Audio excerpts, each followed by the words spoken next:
All right, guys. Hey, thanks for joining me today. Welcome back to the Regenerative Ag Network. So, soil health principle number 1, reducing tillage. This is the biggest, toughest, most important principle to do, but it's the hardest for folks to wrap their head around. This is the cost of the tillage practices, just kind of face value as they are. No added benefit of soil health and diversity. Them will be different slides, but for just reducing tillage, you can't do the other principles of soil health unless you reduce tillage. And so the dollars for the applications is from the University of Iowa. The fertilizer is my own experience. This would be my pre-plant fertilizer program. That's when we broadcast. This is when we strip till. When we strip till, we always did 50%. Land rolling is not into that 63 because not everybody has it, but there's enough land rollers out there that $8 an acre is worth putting on the board. This is assuming that you had a great spring, that you didn't get a bunch of untimely rains right here and some planter delays, and you got to refinish a field before you can plant it because now it rained and now your dirt is sticky and mucky. And it's going to build up on your gauge wheels and the closing wheels and just do a disastrous job, and it's going to crust over and you're going to have horrible germination and stand. You're talking about costs. What's it cost to force planting into unhealthy soil when it's mucky and you get reduced yield and you have a 10 or 15% or 20% stand loss because you had to rotary hoe it twice, That's real dollars. What it costs to rotary hoe plus what's it cost to just piss away 10 to 15 to 20% of your seed cost. Well, at $100 an acre, that's $10 to $20 an acre of seed you just pissed away because you had unhealthy soil. And, them are real costs. What strip till, what's it worth to you? On strip till, we run 50% because the University of Minnesota had a bunch of P and K trials showing that band versus broadcast at greatly reduced rates had no negative impact on yields. So what's it worth to you to borrow half as much money for your spring fertilizer and pay less interest? What's it worth to you to have more timely application as far as the co-op keeping you full or you making it back down to the co-op? If you're running your own tender down to the co-op, that's half as many trips down there. The management side of that, could that person, if you have a person running, could that person be doing something else in the meantime?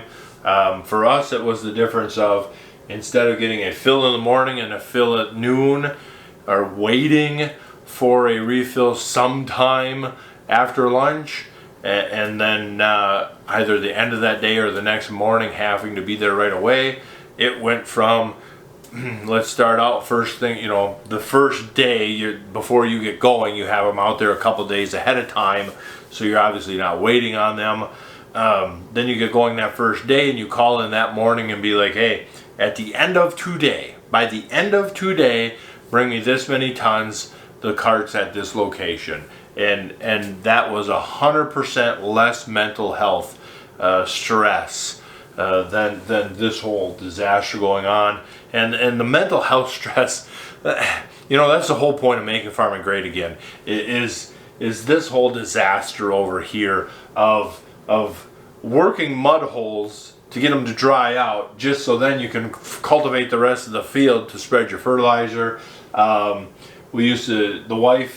wife or dad used to do fall tillage, and I did too once I got out of the combine. But then in the spring, between the brothers, the nephews, the wife, and dad, somebody was spreading fertilizer, somebody's running the field cultivator, I'm trying to plant, and just keeping that dog and pony show running. And it just, we're over here, it's just like somebody can strip till, I can strip till myself, and I can plant myself if need be. But my dad, dad absolutely just loves running the 8450. I think I'd have to put a fencer up to keep him out. He absolutely loves running the 8450, so he just strip tills, and it's what he likes to do, so you let him do it. And he can just strip till for a day and get ahead of me on plant, let him strip till 1 day ahead of time and get a 1 day head start, and then I just kind of work with him to keep the strip tiller moving, and then okay, I'll go plant for a few hours, kind of deal. And the whole mental health thing. And then on the ground, the ground that's really getting healthy, that's working good on no-till, then there is no stress to it. I just plant. It's time to plant today. Well, I'll go plant today, and you're just done. So there's a lot of costs on the back side that we don't have money for, or dollars for. Even if you're not doing the cover crops, take the cover crops out, and just the $21 of strip till and the dry, there you got $40, and you got $30, you got $70 an acre saved just by moving from conventional till to strip till. Save $70 an acre. That's 20-some bushel on corn. Except our experience with strip till is our yields got so much better as field average goes compared to conventional tillage, because conventional till you end up with the yellow spots of corn, and you got this going. And on the conventional side, so what's the answer to that on a conventional farm is, well, you pay somebody to come out and grid sample them yellow spots, or you got to tile them yellow spots, or you need to get variable rate technology, so when you get to them poor yielding spots, you can pull back seed, you pull back fertilizer, and you just accept them spots as poor yielding. On our farm, when we moved to strip till, them poor yielding spots pretty much disappeared.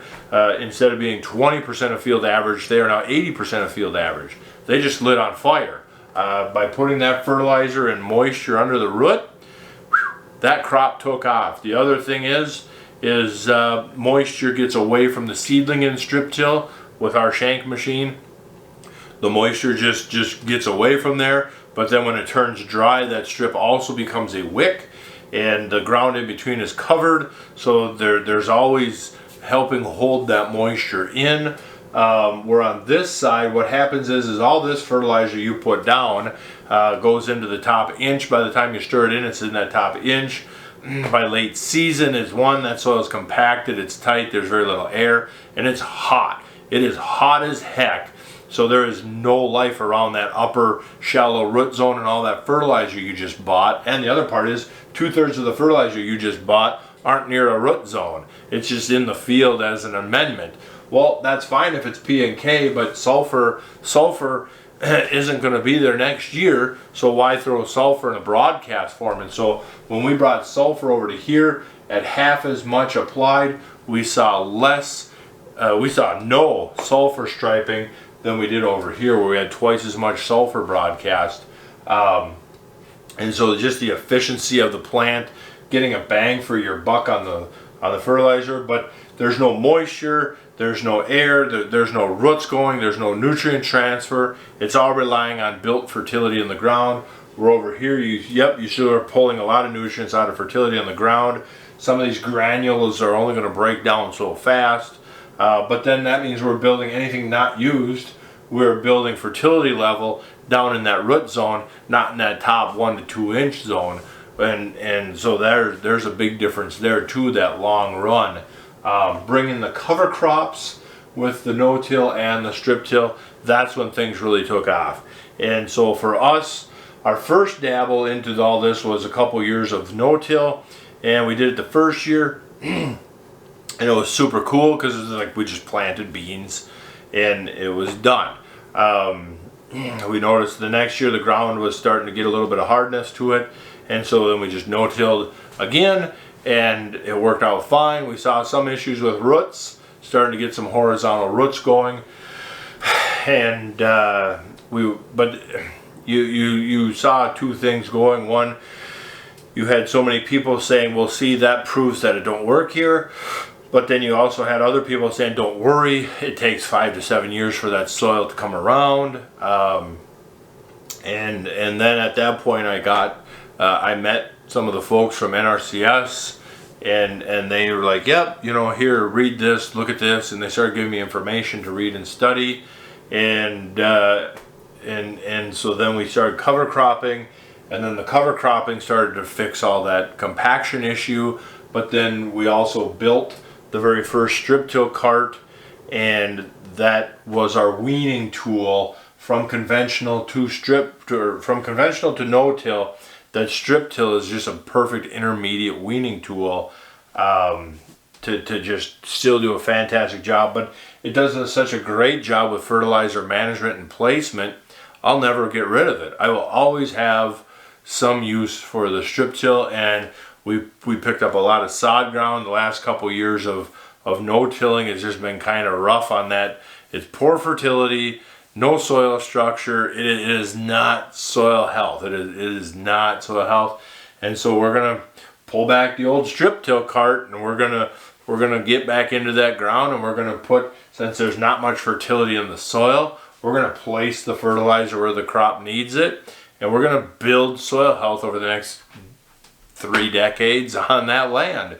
And eventually it will become a very good no-till field, like a couple of the other fields have for us. They're starting to come around. There's, after 5 years, they're starting to get into shape.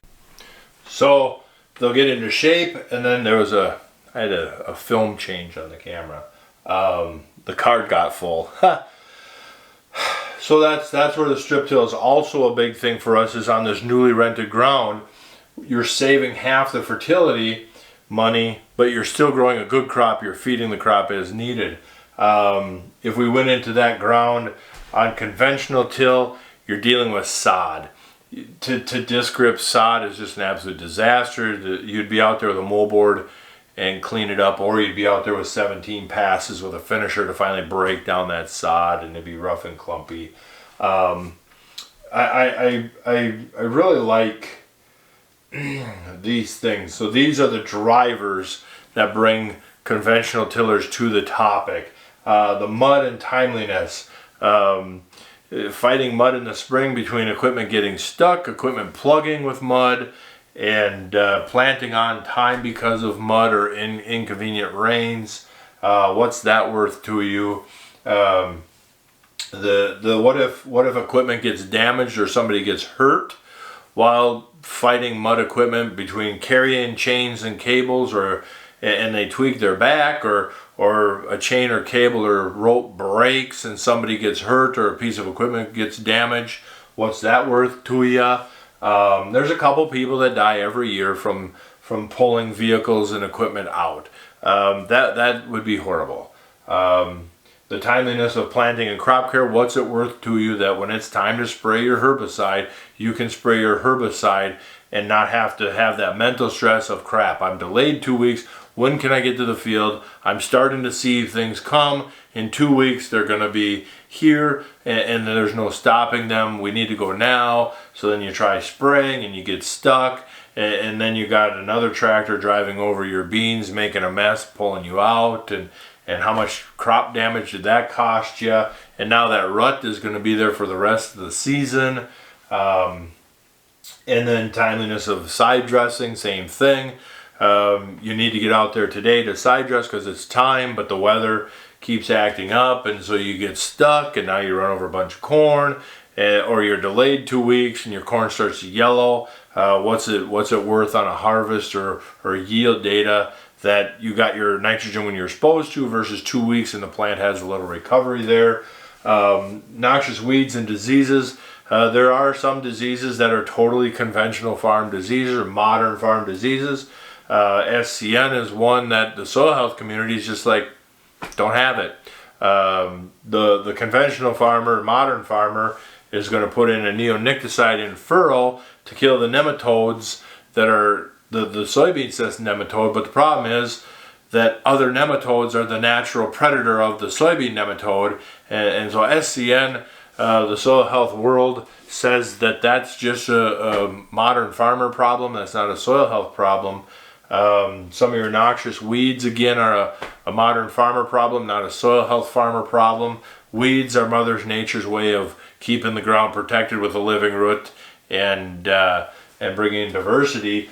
And so noxious weeds are great adaptive plants to keep beating our system. That's just the game that we're playing. When you bring in cover crops, and we had it on our own farm this year, is the cover crops did a great job. Well, for the last couple of years have done a great job where we've tried it of holding back noxious weeds. You still get a couple breakthrough, but it was pretty cool in the 60-inch corn with just some early preseason herbicide applications and then nothing in season really. I mean, it wasn't all pre-emerge, but you went in that 60-inch corn, you went the rest of the season and there was just literally a couple water hemp escapes. And it's like, well, how in the heck does that work? Because where we spent all that money on chemicals for 2 and 3 applications in the soybeans, we had a lot of water hemp escapes. And so what's that worth to you? The other thing guys are coming to is the inputs. Every year things are trending up. It's just, you know, from year to year you get this, but it's still trending up. Where are you going to be at 5 years from now on your cost of inputs? If you're still doing the same thing, where's your profit margin going to be? Where's your cost of inputs going to be? It's just getting tougher and tougher every year. And then the machine repair and replace side of it, you come home from work, all you want to do is just finish for a little bit so then you can plant for a little bit. What's it worth to you if you have an off-farm job? What's it worth to you that you come home in the evening and just plant? Or you strip till and then plant. You strip till for a couple days and plant for a couple days. If it rains in between, you don't really care. You just still strip till, you still plant on your strip anyhow. What's that worth to you? Missing less days of your off-farm job. It all adds up. And then the repair and replace also is we've added more acres. We just picked up a bunch of acres. So with our current lineup of tillage and horsepower, how are we going to do more acres? I stressed about that for a lot. So way back when we got the 8450 running and the DMI and the mulch master, we spent a lot of money there because we thought, hey, any day we could add some acres, we need to be able to till them acres, to farm them acres. And so you're just like, well, you could see right there that 8450 wasn't going to have much life to it. Where now, if all the 8450 has to do is pull a grain cart and a strip till bar, that thing will last 5-10 more years, undoubtedly. I don't, unless a major component, I can't see why anything would wear out other than it's already at 11,000 hours. So there's that. That is a very common conversation of, hey, you know, I'd like to get more land, but that means I have to upgrade the equipment to get more land, so then I need an additional amount of land on top of that equipment upgrade to pay for the equipment upgrade, which might end up more equipment needed, and then I need labor, and it just snowballs from there. Where if you can reduce this and go over here, you can cover a lot more acres with a whole lot less worry and stress and input and stuff. And so, yeah, the big thing here of how to get from conventional to no-till, remember we said that we're just going to start on a small patch. So on that small patch, you're probably not going to go buy a strip till. You could find a local strip tiller somewhere that might be able to do something for you. You could build a small strip till. Since it is only a couple rounds, you could literally just buy a couple row units if you had to. Maybe you have a neighbor that can do it. Same with vertical till, just ask for a demo. For them few acres, just ask for a demo. So if I was a conventional tiller coming off of corn, the first thing I would do is just not disc grip that fall. Any type of finisher, disc, vertical till tool you had to bust them stalks up and to break that surface of soil up and then plant into it with your beans. That's what I would do. In all honesty, if the next spring is muddy and wet, you're still going to have, you in 1 year you built no soil structure. It still might be a squishy, mushy mess, but beans going into corn residue, I'd just no-till it. But as a weaning step off, just at least get rid of the disc gripper and bring in some shallow tillage to just bust up that corn residue mat so you can plant your beans. You get a little dryness to your soil so it's not stuck all over your planter because you don't have healthy soil yet. Beans, then following beans into corn, no way whatsoever would I ever spend a nickel on fall tillage beans. That has to be the absolute most silly thing I have ever seen. To disc grip bean ground, I can understand going out there with something to fill ruts. But just broad acre, deep tillage on bean stubble makes absolutely zero sense, because bean residue has no mat in the spring to deal with. So the next spring, just hit it with your fertilizer and your finisher, plant your corn, and move on. You're now going to start to build some structure. You're going to have to bring cover crops in. So the speed that you can move from conventional to no-till is up to you, depending on how much cover crops you really bring into play. Even if you were doing a spring vertical till pass, because you just can't quite no-till in your mind yet, you just can't quite no-till in your mind, you're still going to get a bunch of benefits out of cover cropping. But if you had prevent plant ground and you brought in cover crops and then you chased it with a disc ripper this fall, you ruined everything. You just pissed that money away. You would have been better off to just hand me the money. I think that would be a better way to do it. But no, if you have prevent plant, throw in a nitrogen producing cover crop. The next spring, hit it with a vertical till.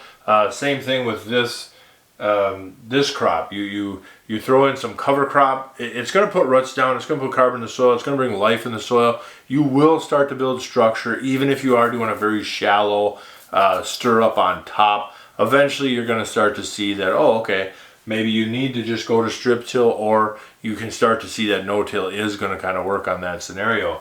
But yeah, there's the dollars. 21 on strip till, 63 on conventional till, and 0 on no-till, other than broadcasting fertilizer if that's what you do, and your $13 to spread cover crop seeds, and your $25 for cover crop seeds. Cover crop seed mix, maybe you do it for 10, maybe you do it for 40. That's going to vary a lot on your farm and your application. Again, by going to strip till with no cover crops as a stepping stone, $70 an acre right off the top. Hard to argue that math, plus all the benefits. Yeah, guys, I'm gonna leave it right there, I guess. You let me know what you think, the dollars and cents of the different strip till packages, and kind of how I bounced around through here. What was your experience? Maybe you're sitting on the fence. What's holding you back? Comment below. Like the video. Share the videos. Let's help grow this channel a little bit. Thank you very much for watching.